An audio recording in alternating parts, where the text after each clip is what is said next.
Hoje nós vamos falar sobre a palavra de Deus, a família e onde tudo começou. Por isso eu quero convidar vocês a abrirem a Escritura em Gênesis, capítulo 1.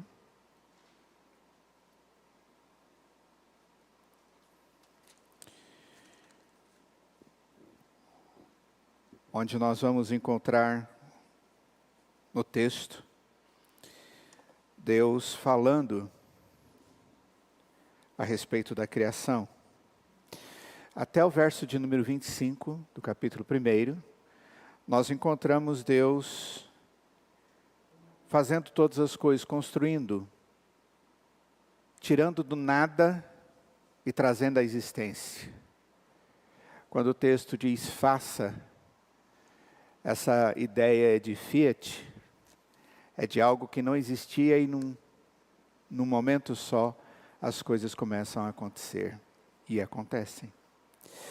Só que no verso de número 26 nós vamos encontrar, e 27, o ápice do feitio de Deus, da criação divina, de todo o universo e tudo mais. E o texto diz no verso 26, então disse também Deus, façamos o homem à nossa imagem, conforme a nossa semelhança. E logo depois diz o que esse homem vai fazer, diz o texto. Tenha ele domínio sobre os peixes do mar, sobre as aves do céu, sobre os animais domésticos, sobre toda a terra e todos os répteis que rastejam pela terra. Então no verso 26 o texto diz, façamos. Observe bem que o texto está no plural, o verbo fazer está no plural. Façamos nós o homem à nossa imagem. E aqui é a primeira menção clara, e que depois vai sendo clarificada ainda mais, a respeito da Trindade fazendo. É um Deus plural, um Deus três pessoas, Pai, Filho e Espírito Santo. Verso 27. Pois podia desligar esse aqui. Pois o texto diz no verso 27, criou Deus, pois, o homem à sua imagem, a imagem de Deus o criou, homem e mulher os criou. E o texto já passa para o ato consumado. E Deus criou.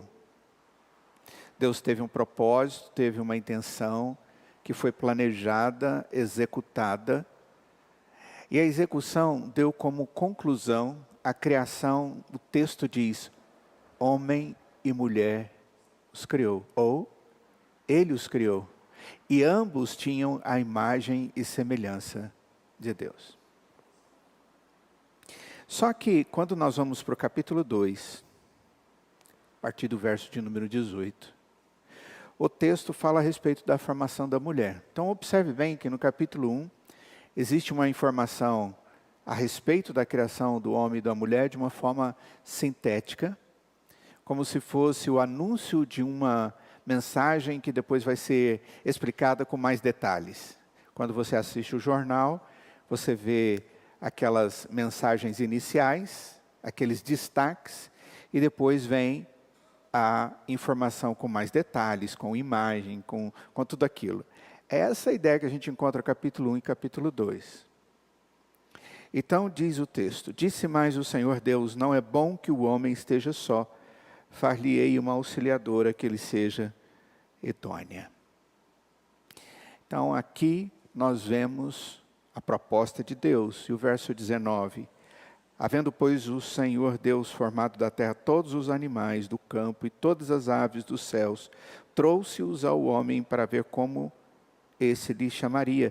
E o nome que o homem desse a todos os seres viventes, esse seria o nome deles. Deu nome o homem a todos os animais domésticos, às aves dos céus e a todos os animais selváticos.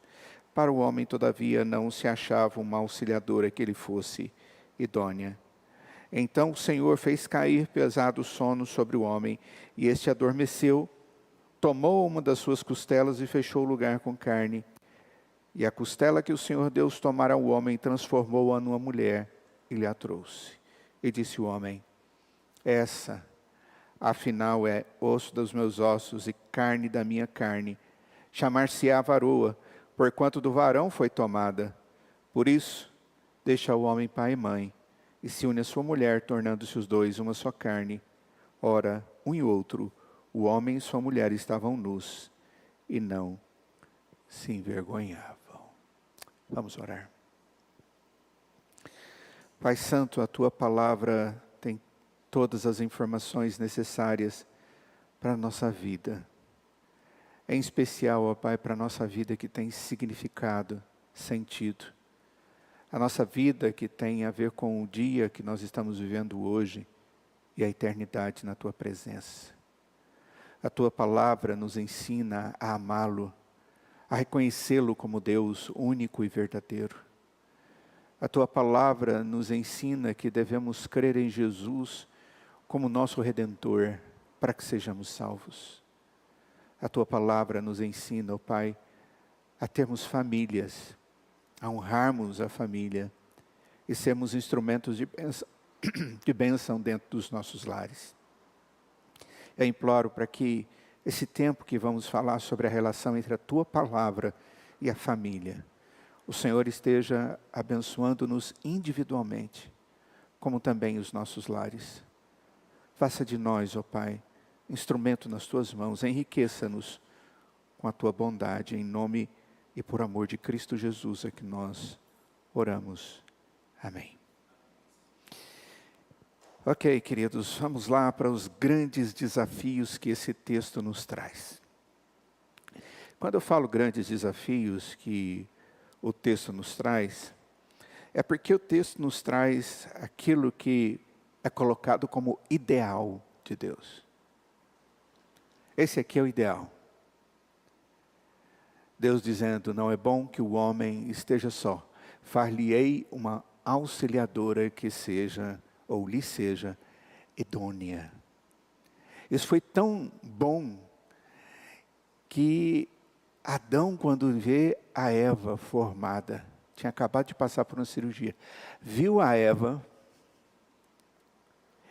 ele deu um suspiro e disse, essa, afinal, é osso dos meus ossos e carne da minha carne, será chamada mulher, varoa.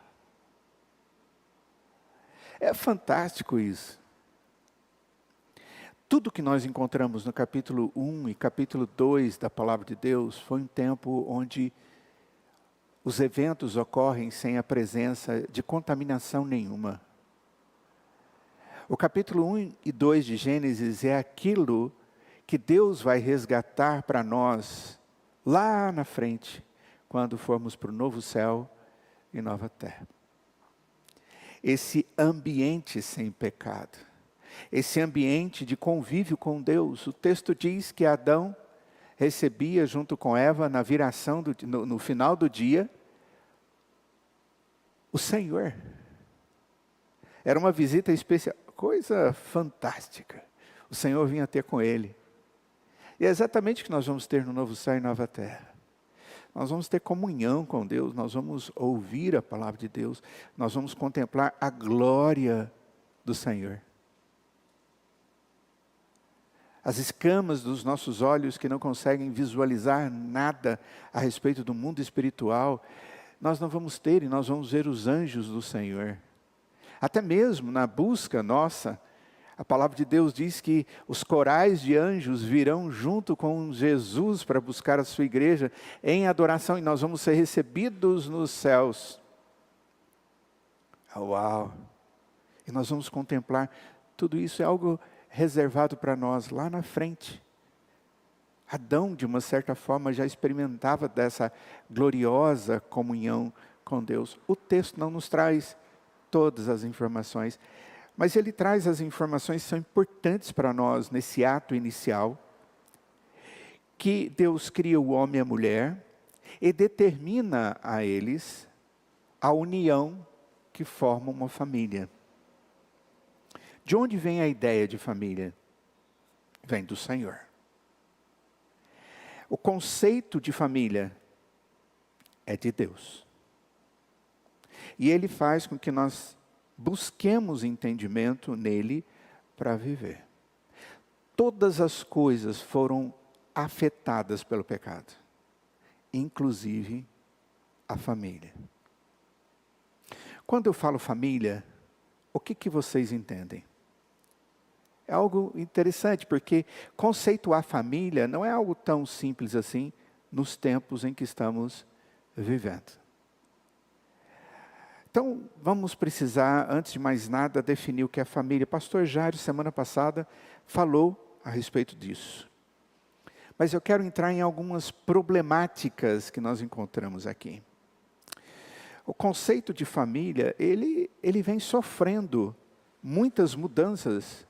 Sempre isso veio acontecendo por consequência do pecado, mas nos últimos dias de uma forma assustadora. O significado de família precisa ser revisto à luz da Escritura. Ele tem sido afetado negativamente, e o fato desse conceito sobre família ter sido negativamente afetado, tem causado vários problemas para a qualidade e continuação da família, tanto cristã quanto não cristã. Antes, nós entendíamos família como sendo formada por pai, mãe e filhos. Isso era família e é o que a Escritura nos mostra. Essa é a família tradicional e bíblica. Mas antes ela é bíblica. Ela é do Senhor. Contudo, a família foi redefinida e por isso temos que responder a estas novas definições de maneira convincente e bíblica. Sabe por quê, queridos? Porque os nossos filhos estão convivendo com isso e com esses conceitos sendo colocados, novos conceitos sendo colocados diante deles, e eles veem em casa mamãe e papai, mas fora de casa eles verem uma confusão terrível. Uma defesa de conceitos errôneos. Só para que vocês possam compreender, uma das consequências mais devastadoras dessa mudança de conceito de família é o aumento dos lares destruídos. Ou de lares construídos de maneira não correta, antibíblica. E o fato de muitos lares estarem sendo quebrados. Então entendam, o fato da definição de família estar sendo corroída, isso tem gerado até mesmo aquelas famílias constituídas uma oposição e não poucas vezes gerado divórcio. Olhem só alguns dados, eu vou trazer alguns dados para os irmãos porque eles são importantes. O Instituto Brasileiro de Geografia e Estatística, IBGE, ele traz dados colhidos entre 1984 até 2016. Indica que no Brasil, 1 em cada 3 casamentos, um deles resulta em divórcio. Em 2021, o Brasil contabilizou o maior número de divórcios desde 2015. Foram 80.573 separações oficializadas em cartórios. Isso fora aqueles que não foram oficializados. O que corresponde a um aumento de 3,95% em relação a 2020, de um ano para o outro. É muita coisa. Em 2020, o número foi de 77.509. Vai somando.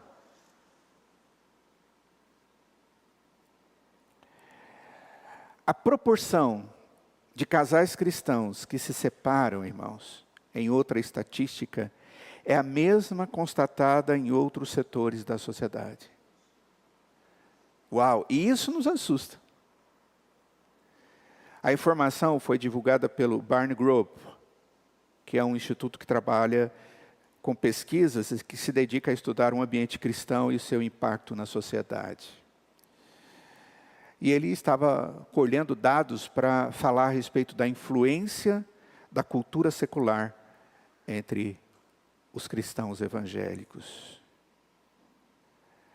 O texto diz que boa parte dos cristãos adultos evangélicos, 67%, são casados. Numa comparação direta com outras tradições do cristianismo, a taxa de fiéis evangélicos que adotam matrimônio é superior à média registrada, que é de 59%. Mas o que chama a atenção, que eu estava vendo nessa matéria, é que o percentual de divorciados, 25%, é o mesmo entre evangélicos, católicos e pessoas de outras religiões, ou sem afiliação religiosa. Ou seja, no meio cristão evangélico, o percentual de divórcio é o mesmo.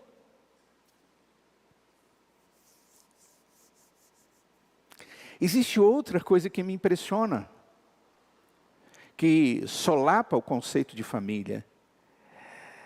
Ela acolheu a opinião de pessoas, de cristãos, sobre um conceito de viver junto. Vamos viver junto? É muito comum isso. Hoje é comum entre namorados, antes de se casarem, eles vão viver juntos. E muitas vezes eles fazem isso porque eles querem saber se dá certo. Uau! E a pesquisa descobriu que aproximadamente 41% dos entrevistados cristãos acham que é uma boa ideia morar com o parceiro antes do casamento. 41% das pessoas que foram entrevistadas. Olha a ideia de casamento sendo afetada. Entre as pessoas sem religião, essa convivência do viver junto é aprovado por 88% dos aprovados. Ou seja, é muito comum isso no meio. Mas 41% dos cristãos que estão vivendo aprovam essa ideia do juntos. Muitas das pessoas que se divorciam, é outro dado muito interessante, elas constituem outras famílias. E o percentual de casamentos pela segunda vez é altíssimo também. Eu fico pensando, Senhor, onde nós vamos parar? Só que o conceito de família, ele vem sendo deteriorado também quanto à homossexualidade. Hoje já se fala a respeito de, não é mais viver dois, mas tri. É o trigal. São 3 pessoas. Porque um conjunto desses queria fazer a certidão de nascimento de uma criança e queria colocar os 3 como sendo pais, sem citar gênero. Poliamor, e vai por aí afora.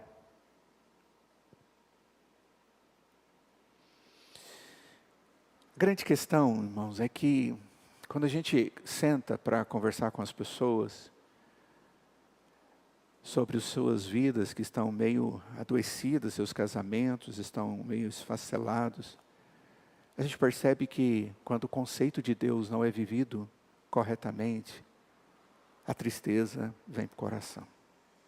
Porque tudo que as pessoas querem é serem felizes. E o casamento foi dado para alegria. Por isso que Adão falou, uau! A ideia de Deus nunca é errada. Não foi a ideia de Deus que foi errada. Somos nós. Então não adianta. Isso traz tristeza.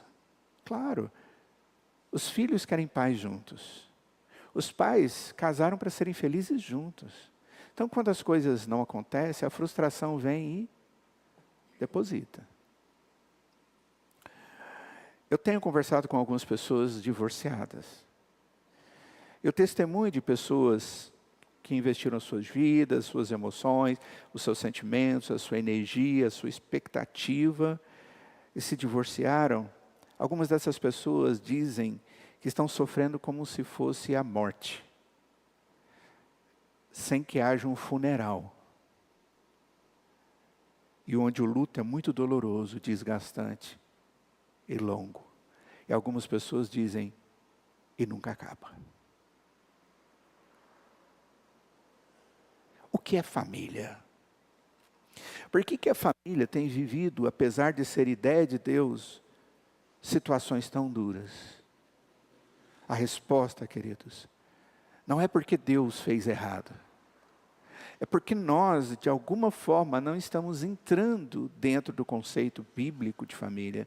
E não estamos nos esforçando para o conceito bíblico de família ser vivenciado dentro do nosso lar. Então, quando a gente fala a respeito da necessidade de tratar sobre esse tema, nós estamos falando da necessidade de resgatar o conceito e de buscarmos respostas na Escritura. Isso sempre acontece na vida inteira, em todos os aspectos, como nós vimos até agora. E vamos ver até o final. Nós vamos falar sobre a palavra de Deus e a política, nós vamos falar a palavra de Deus e a sociedade, nós vamos falar a palavra de Deus e a moral e a ética, nós vamos falar sobre... Mas a família é a base da sociedade. A ONU, em 1994, ela colocou o ano como o Ano Internacional da Família.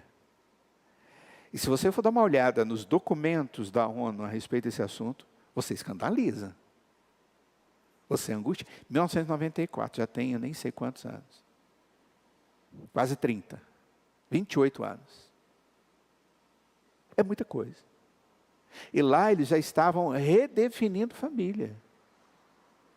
E redefiniram família. E não era mais homem, mulher e seus filhos. Esposo, esposa e filhos. Isso, a instituição que é mundial e que tem a sua maior proeminência. E de lá para cá a gente sabe, a gente viveu esse tempo, né? A maioria de nós tem um pouquinho mais de idade, a gente sabe do que veio acontecendo de lá para cá. Bom, vamos para o texto e vamos ver algumas coisas que são importantes nós verificarmos aqui. Primeira coisa, vamos para o capítulo 1. O texto diz que Deus determina criar o homem à sua imagem, conforme a sua semelhança. E este haveria de ter domínio sobre todas as coisas criadas.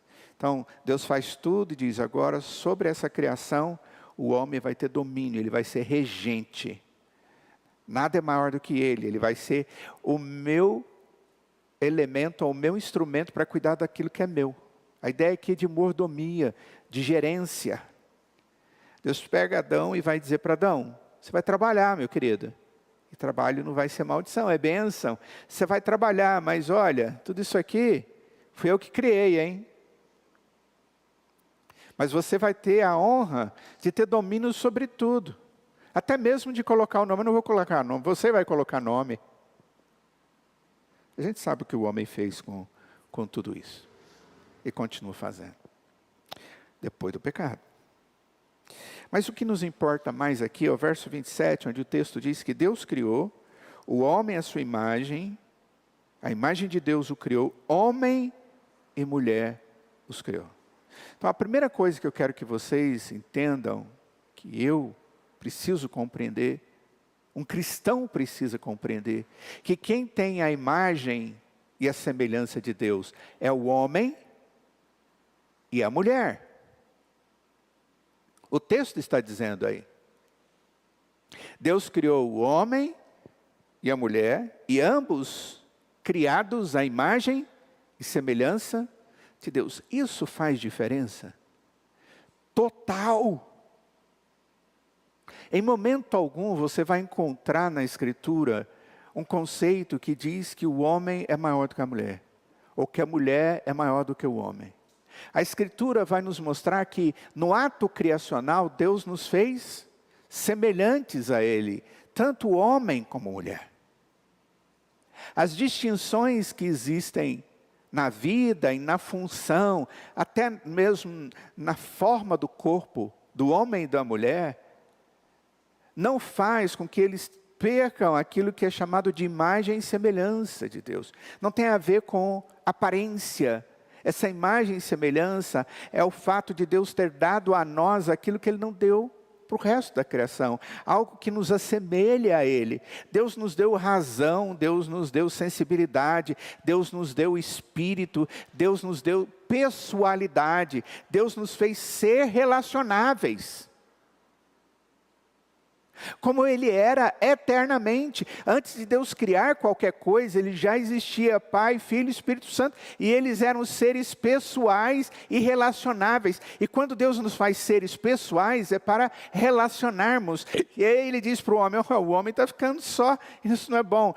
Deus estava errado, e aí Ele diz, puxa vida, construí todas as coisas e fiz errado. Não, Ele está aqui querendo nos mostrar, através do texto bíblico, o destaque de que há uma unidade necessária, relacional, entre o homem e a mulher. Mas uma coisa que eu quero que vocês percebam, antes de tudo, é que essa relação de criação faz com que percebamos que o homem e a mulher, eles são iguais diante de Deus. Já houve tempo em que isso foi tratado de maneira diferente? Muito na história vemos isso, mas é interessante que hoje ainda vemos isso. Em algumas culturas a mulher ela é escorraçada, ela é moída. Algumas delas vivem como serviçais de seus maridos. Outras não podem nem mesmo ser vistas por ninguém mais. Outras são violentadas. E hoje, cada vez mais, a justiça está preocupada em proteger a mulher. Porque Deus deu ao homem certas características físicas que lhe dá mais força e tudo ele usa inadequadamente. Consequência do pecado. Mas em todo tempo, eu tenho que lembrar que a minha esposa, a minha mulher, essa mulher que está do seu lado, ela tem a mesma característica e essência que Deus deu ao homem, a imagem e semelhança de Deus. Esta foi até uma das razões que quando Deus traz as normas, as leis que nós encontramos nos livros da lei, os primeiros da Bíblia, Ele fala que o homem não deve derramar o sangue de outro homem, porque ele foi feito à imagem e semelhança de Deus. E o juízo é algo duríssimo. A palavra de Deus para aquele que tira a vida de outro. Então a primeira coisa que eu quero que você entenda é que essa ideia de inferioridade, ela é um conceito humano, caído, é uma mudança de princípios da Escritura. Isso fica mais fácil de compreender aqui no ato da criação, descrito com um pouco mais de detalhes, no capítulo 2. Primeira coisa, o texto vai nos mostrar, no verso 8 e diante, Deus dando ao homem, ali no jardim do Éden, orientações para que ele pudesse construir tudo, fazer tudo. No verso 16 diz, tomou pois o Senhor ao homem e o colocou no jardim do Éden. O jardim aqui não é jardim do Éden no sentido que o jardim chamava Éden. Era um lugar chamado Éden que tinha um jardim. Viu a diferença? O jardim estava na região chamada Éden. Certo? A gente chama jardim do Éden, como o Rio de Janeiro do Brasil, São Paulo do Brasil, ou Araguari de Minas Gerais. Claro que todo mundo entende. Até tem alguns que lembram que Uberlândia é de Minas Gerais também. Viu? Mas é claro que lembram muito mais de Araguari. Certo, irmão Portes? Ele não concordou. Mas tudo bem. Ele fez assim, mas fez assim. Ok. Entenderam a ideia aqui? E Deus coloca o homem ali. O que esse homem vai fazer? Ele vai ter que cuidar, cultivar, guardar a criação. Era um lugar especial, agradável, lugar aprazível. Isso significa essa expressão aqui. Mas esse lugar era agradável por causa da intimidade com Deus. O agradável aqui era mais do que tudo perfeito. Era tudo perfeito e a presença excelsa de Deus manifesta naquelas coisas, porque toda a criação resplandece a glória de Deus, mas também pela própria presença pessoal de Deus naquele lugar. Já imaginou? Gente, não dá para a gente imaginar. Não tente imaginar. Não tinha grama seca. E nem queimada por causa da grama seca. Coisa de goiano, né? Ontem eu fui a Anápolis e vários pontos assim, ó. Você tinha que passar para a faixa da esquerda por causa daquele fogaréu. Mas vamos lá. Adão vivendo nessa bênção, trabalhando com alegria, servindo ao Senhor, mas Deus disse para ele, mas da árvore do conhecimento do bem e do mal você não vai comer não. Essa aqui eu estou colocando, essa não é para você.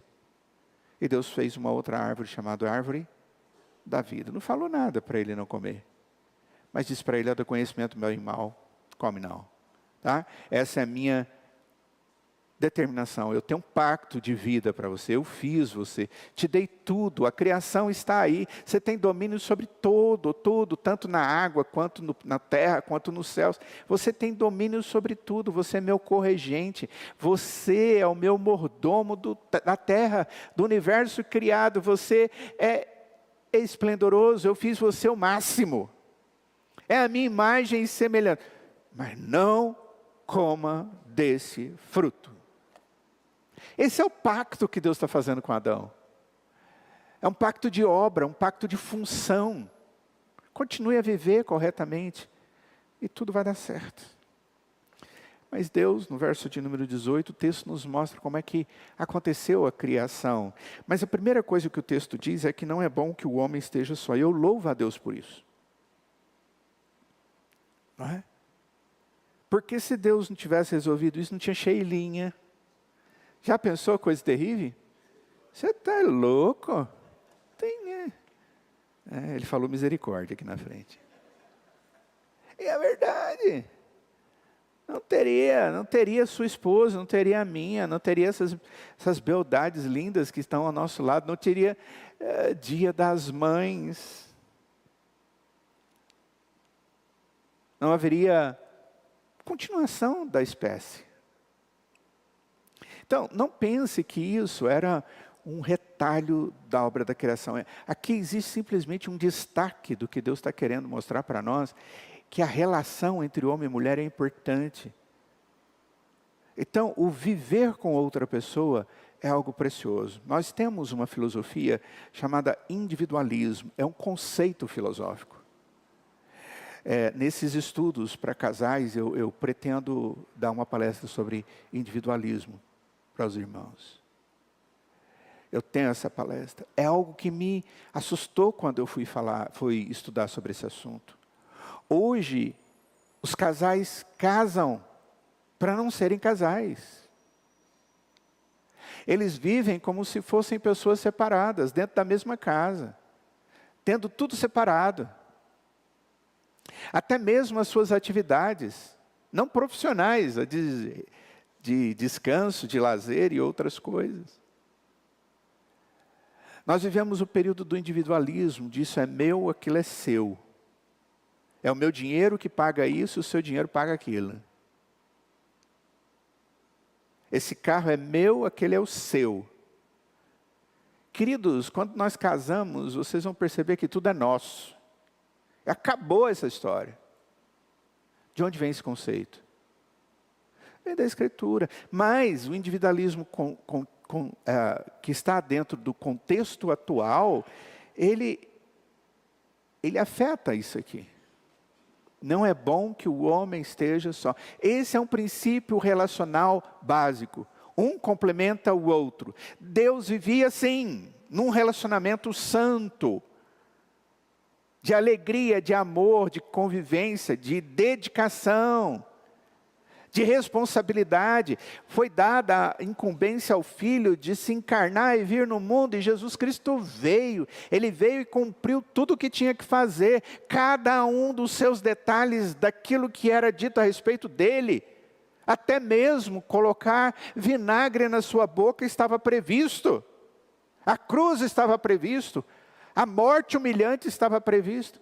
Mas ele, junto com o Pai e o Espírito, planejaram todas as coisas, elas aconteceram. E tudo aquilo aconteceu por uma intenção, era a função dele dentro do relacionamento, fazer aquilo.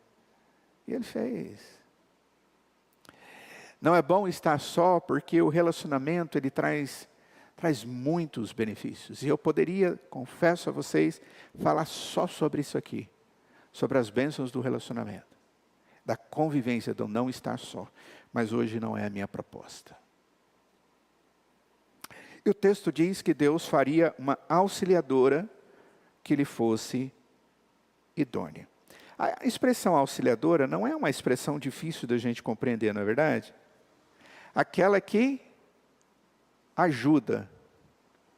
Mas a ideia aqui é de um ajudar junto.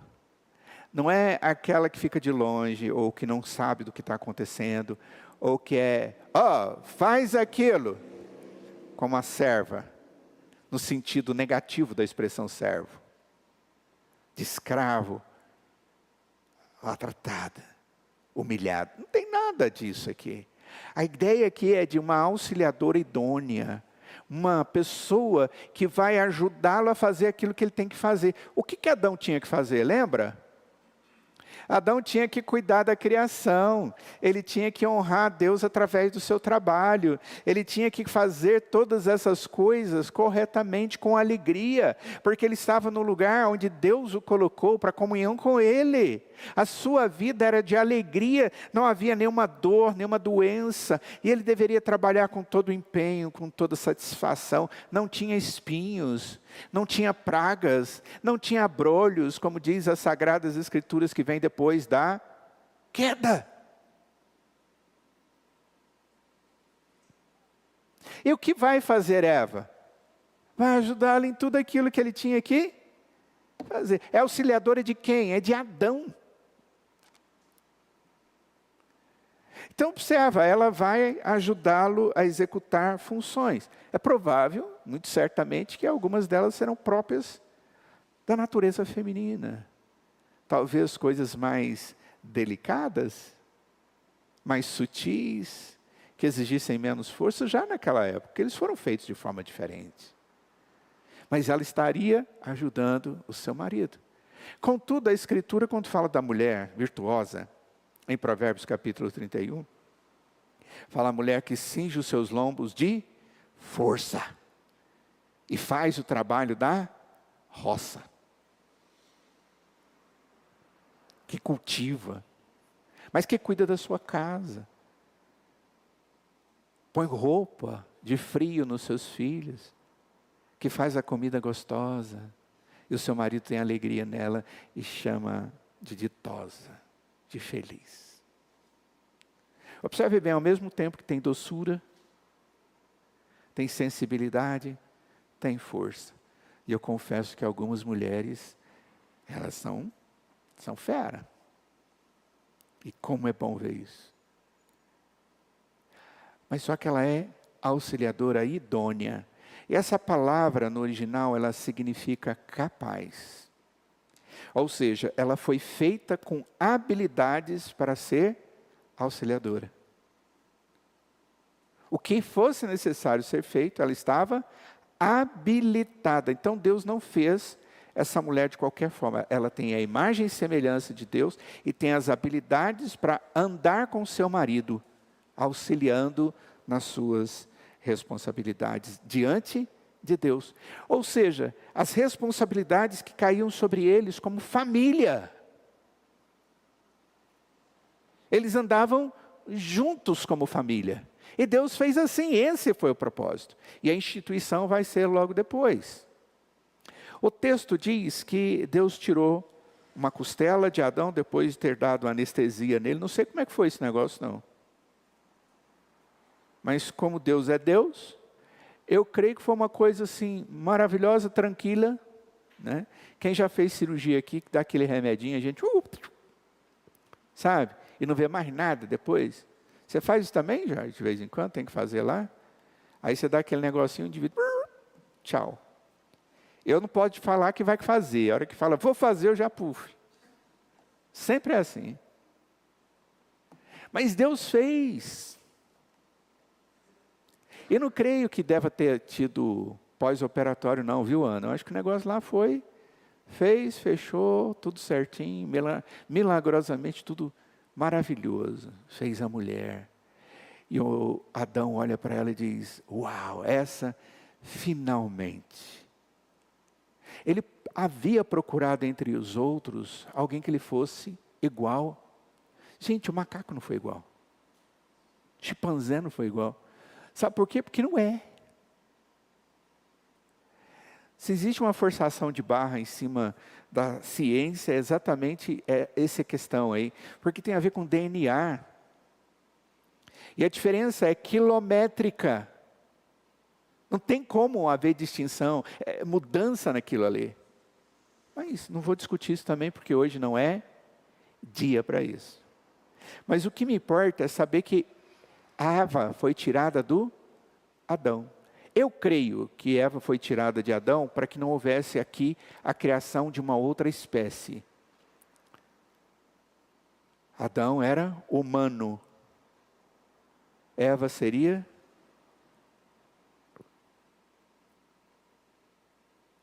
mulherana? Não, era tudo humano. Tinha os mesmos códigos.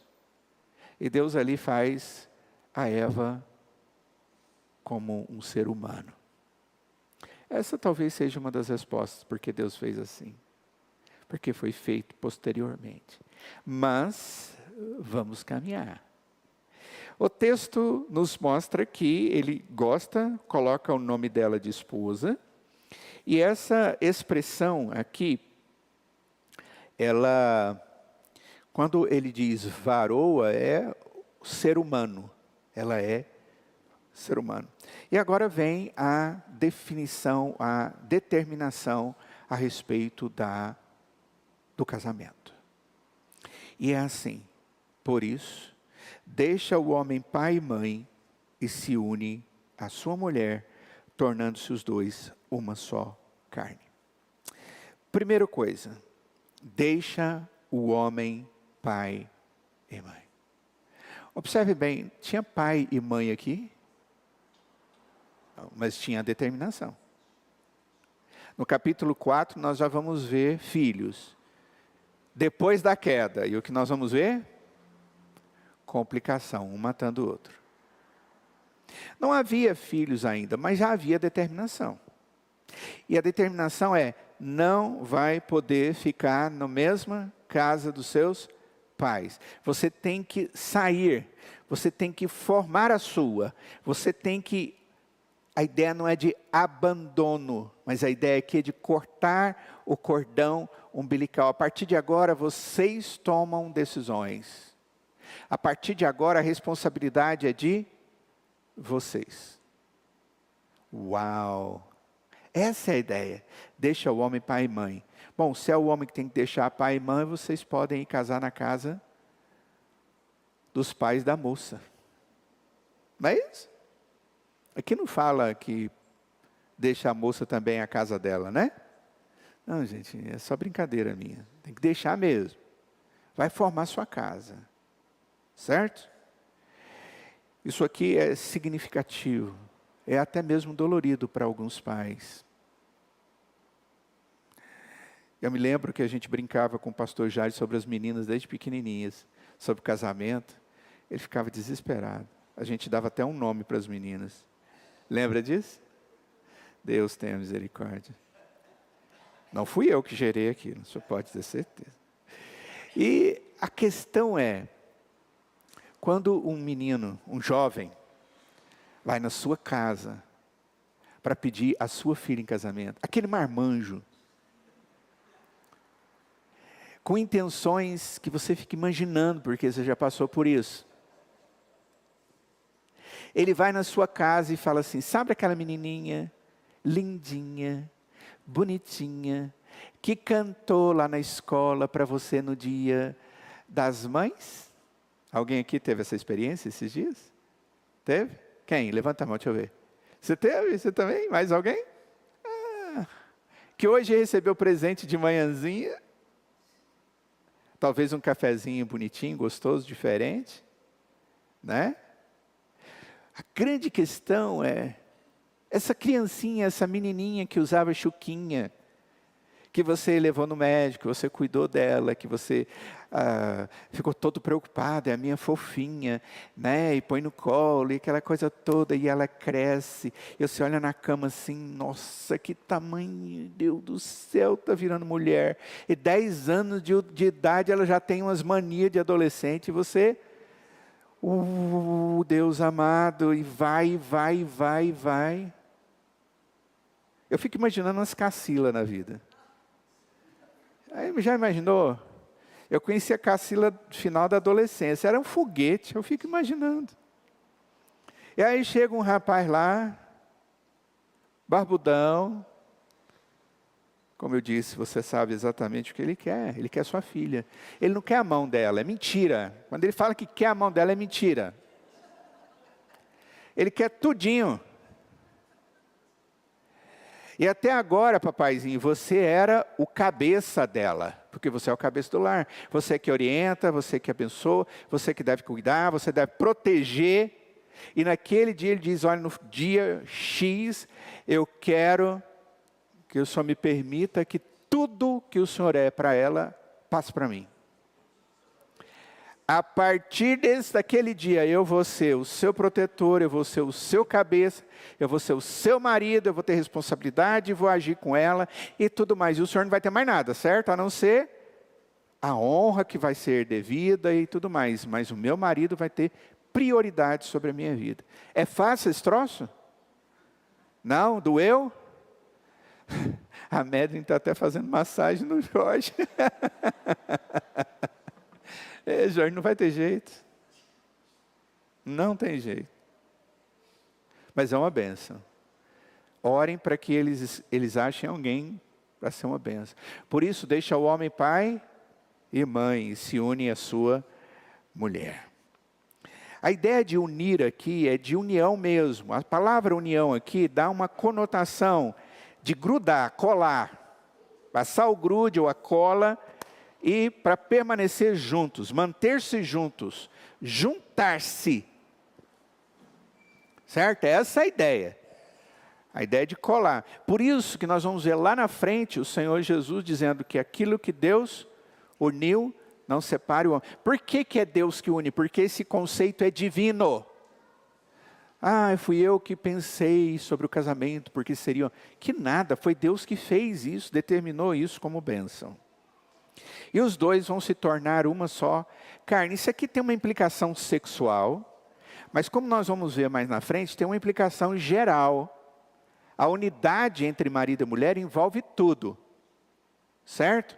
O filho é nosso, a casa é nossa, os bens são nossos, os problemas são nossos, a doença da minha esposa é minha também, dos meus filhos passam a ser minhas dores também.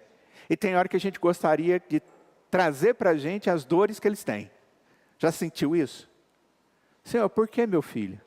Por que minha filha? Por quê? Porque essa é a unidade da família. Ela foi feita desse jeito, com esse propósito.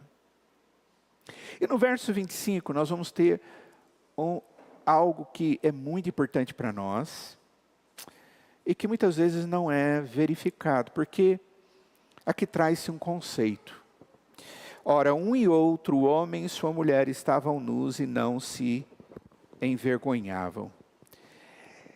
A ideia aqui é que eles viviam uma intimidade sem impedimento algum. Eles tinham liberdade, paz, tranquilidade um com o outro. Então, o casamento adequado é esse.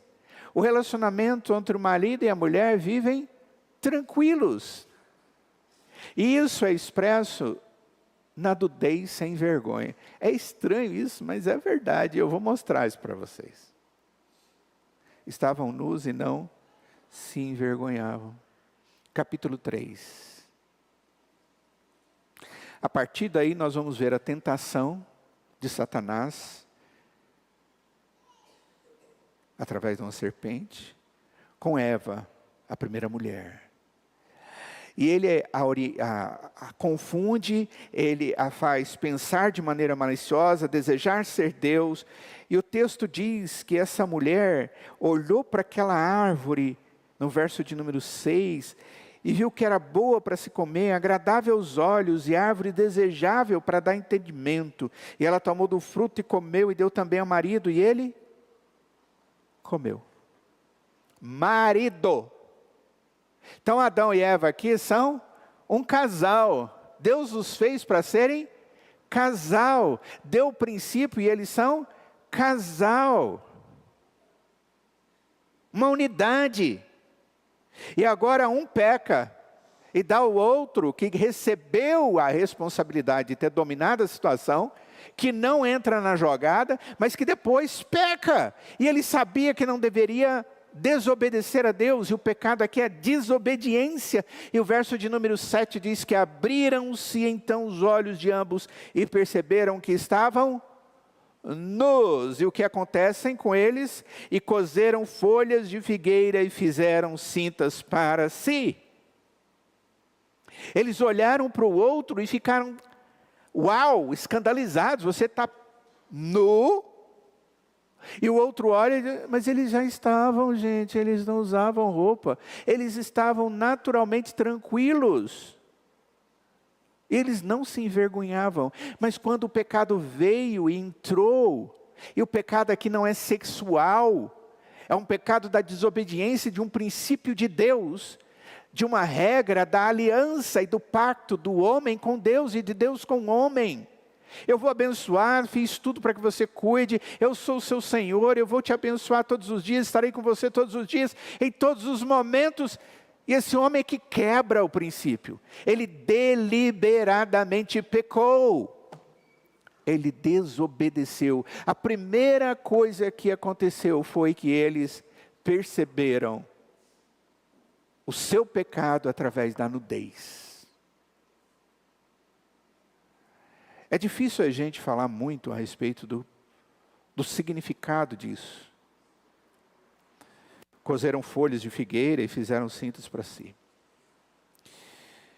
Mas eu tive um professor de teologia, que foi diretor de seminário durante um ano, pastor Ivan Ross. E ele tinha um sotaque bem carregado. Conheceu ele?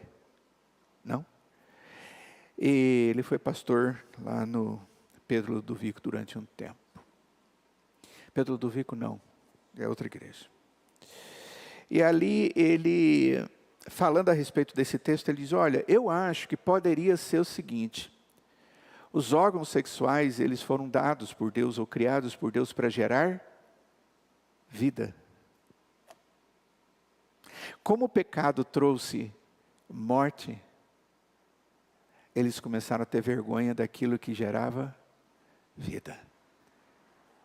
Não daquilo que Deus fez, mas daquilo que lembrava-os do que eles fizeram. Eles foram contra a vida que Deus havia dado. Se essa resposta é certa ou se não é certa, eu não sei. Mas é interessante. Bem interessante. Mas o texto diz mais, eles tiveram vergonha um do outro. Então, lembre-se de uma coisa, querido.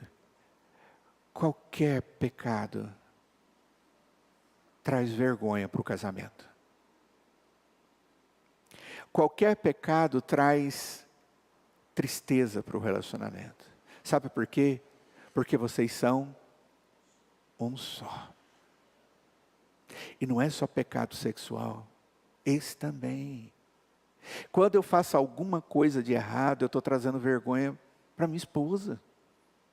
Quando a minha esposa faz alguma coisa errada, ela está trazendo vergonha para mim, porque ela é comigo. É o Milton da Kátia, a Kátia do Milton. É a Sheila do Jário, é o Jário da Sheilinha. Nós somos um do outro, fazemos e temos comunhão com o outro. E os nossos filhos são conhecidos como filhos do Milton e da Kátia. Eles de vez em quando ficavam bravos com isso. Como se eu não tivesse nome. Você é o filho do pastor Milton? E eles têm razão, eles têm nome. Até tem um livro que fala da mulher, né, e do pastor que não tem nome, né? Mulher sem nome, se referindo à mulher do pastor. E a esposa do pastor está ali. A esposa podia ficar de pé, não tem o nome dela.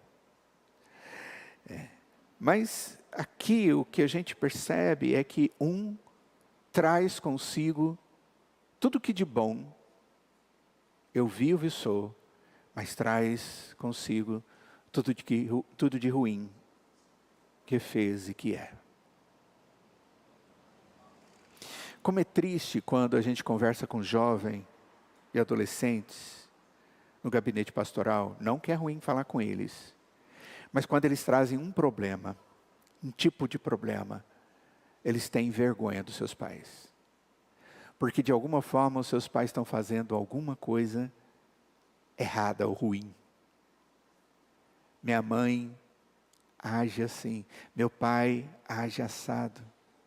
E eles não querem ser conhecidos por eles. Ou a esposa que não quer ser reconhecida pelo marido porque o marido faz algo errado. Ou o marido que não quer ser reconhecido pela esposa porque ela faz algo que traz vergonha.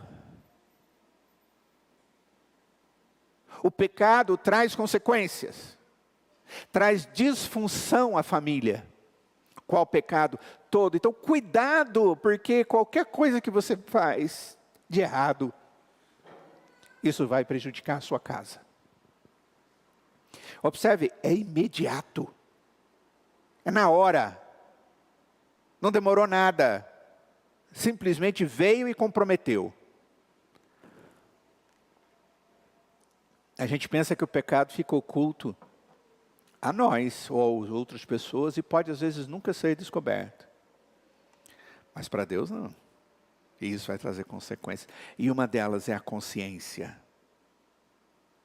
A outra delas é a vergonha. Vergonha de quem? De mim mesmo, do outro. Mas o texto diz aqui no verso 8: quando ouviram a voz do Senhor Deus que andava no jardim pela viração do dia, esconderam-se da presença do Senhor Deus, o homem e sua mulher, por entre as árvores do jardim, e chamou o Senhor Deus ao homem e lhe perguntou: onde estás? Gente, Deus sabia onde ele estava. Mas Deus queria manter esse diálogo. Ele respondeu: ouvi a tua voz no jardim porque estava nu.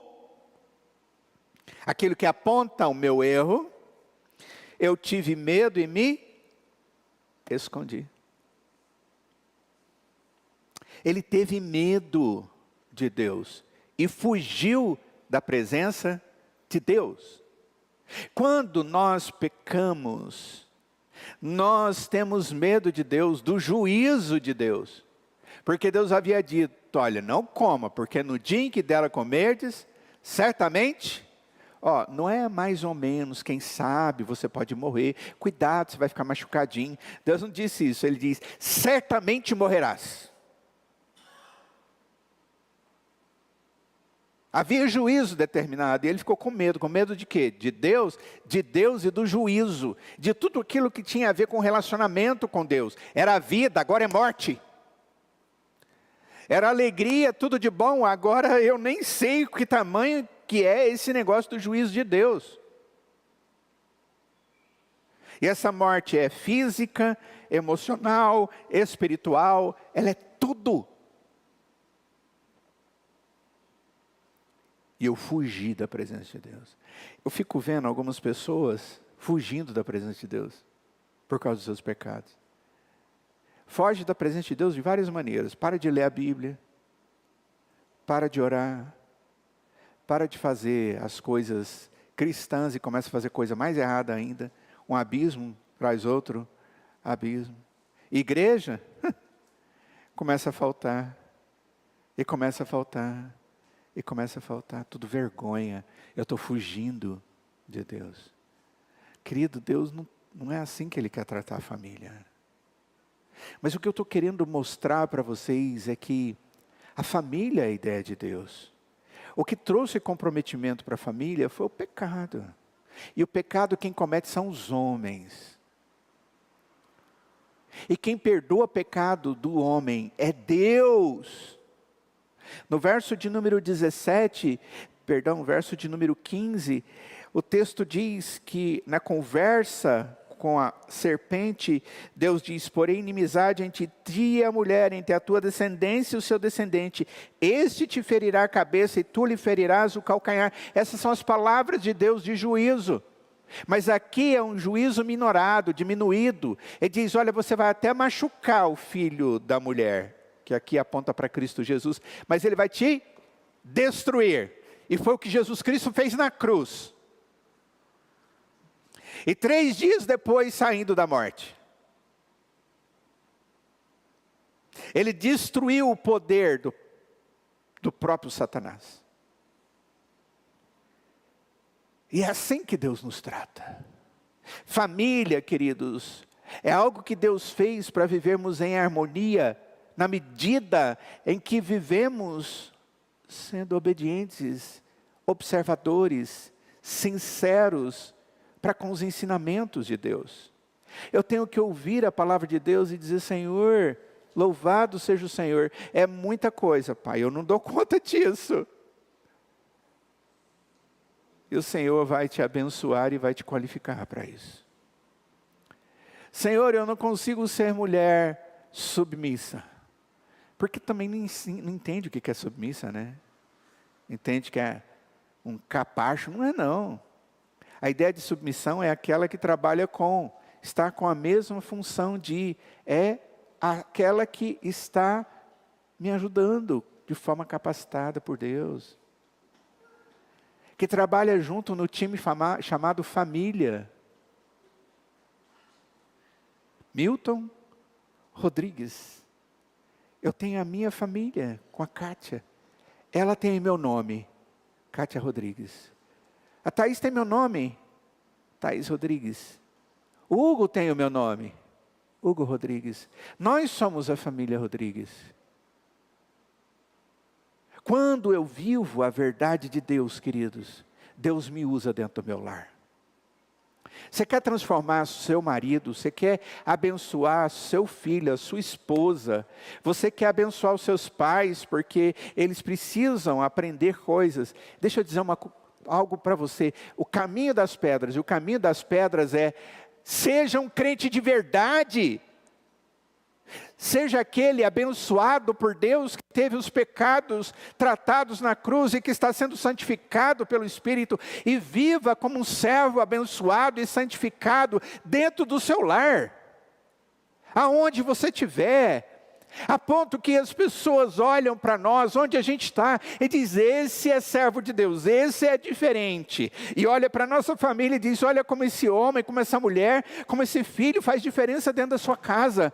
Olha para o seu filho dentro do grupo deles, de amigos da escola e tudo, e diz: essa pessoa, essa minha filha, esse meu filho, e como eles são aqueles diferentes, não porque vestem diferente, mas porque amam a Cristo, defendem a verdade de Deus, testemunham a palavra de Deus com as suas vidas e com seus lábios.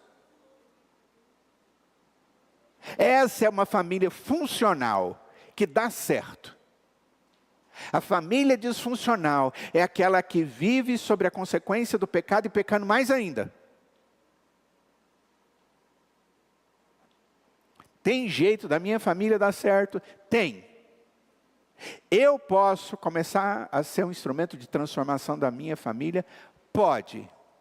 Quando Deus for o centro da sua vida. Um cristão autêntico dentro de um lar faz toda diferença. Ele leva a graça para dentro da sua casa.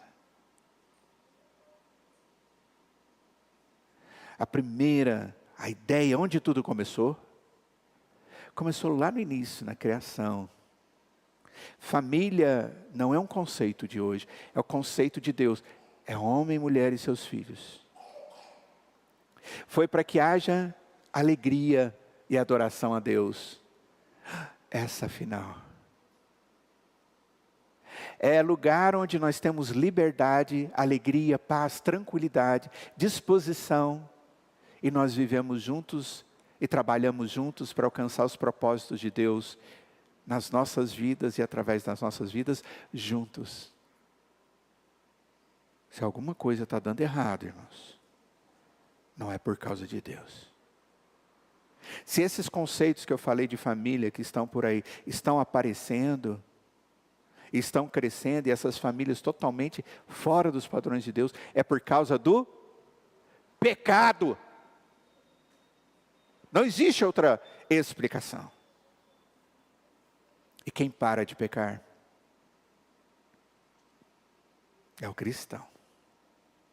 O servo de Deus, que pede perdão humildemente na presença do Senhor, confessa os seus pecados e tem a misericórdia de Deus sobre a sua vida.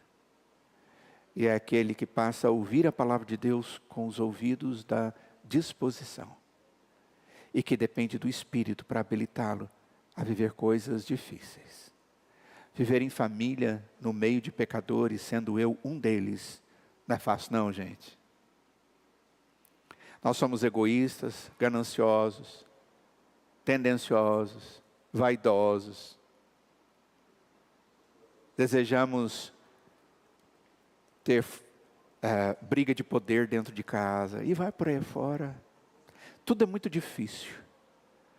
Mas a sabedoria de Deus, ela nos orienta e nos habilita a vencer todas essas coisas para a glória dele e para o nosso bem. Família, a sua família é a ideia de Deus. Vocês já ouviram isso várias vezes. Mas cuidado, porque quando o pecado entra, eu deterioro aquilo que de mais precioso Deus nos deu.